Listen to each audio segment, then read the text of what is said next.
यहां आपको अपडेट करेंगे। अडियाला जेल में 190 मिलियन पाउंड रेफरेंस की समाअत हुई। एहतसाब अदालत के जज नासिर जावेद राना ने बानी पीटीआई और बुशरा बीबी के तिब्बी मुआयने की दरखास्तें मंजूर कर ली हैं।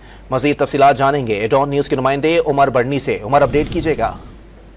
जी बिल्कुल, आज एहतसाब अदालत के जज नासिर जावेद राना ने अडियाला जेल में बानी पीटीआई और बुशरा बीबी के खिलाफ 190 मिलियन पाउंड रेफरेंस की समाअत की। दौरान समाअत बानी पीटीआई और बुशरा बीबी को अदालत में पेश किया गया। बानी पीटीआई और बुशरा बीबी के तिब्बी मुआयने की दरख्वास्तें अदालत ने मंजूर कर ली। अदालत ने 2 रोज में बुशरा बीबी का इंडोस्कोपी टेस्ट निजी अस्पताल से कराने का हुक्म दे दिया। अदालत की जानिब से कहा गया कि बुशरा बीबी का इंडोस्कोपी टेस्ट जो है वो डॉक्टर आसिम यूनुस और सरकारी डॉक्टर्स के जेर निगरानी करवाया जाए।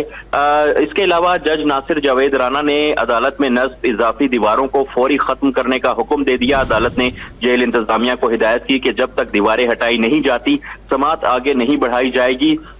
वक्फे के दौरान अदालत में नस्ब कुछ लकड़ी की दीवारों को भी जेल इंतजामिया की जानिब से हटा दिया गया था। इसके अलावा अदालती हुक्म पर बानी पीटीआई जो थे वो भी रोस्ट्रम पर आए और अदालत ने मीडिया नुमाइंदगान को भी जो है वो रोस्ट्रम पर बुलाया और उनसे पूछा कि आपको समाअत के दौरान क्या मुश्किलात पेश आती हैं, जिस पर मीडिया नुमाइंदगान की जानिब से बताया गया कि अदालती कार्रवाई जो है वो सुनने में काफी मुश्किलात पेश आती हैं, जिस पर अदालत ने जेल इंतजामिया को इकदाम करने की हिदायत कर दी। अदालत ने 190 मिलियन पाउंड रेफरेंस पर समाअत 23 अप्रैल तक मुलतवी कर दी। जी बहुत शुक्रिया उमर मेहताब बढ़नी अपडेट करने के लिए।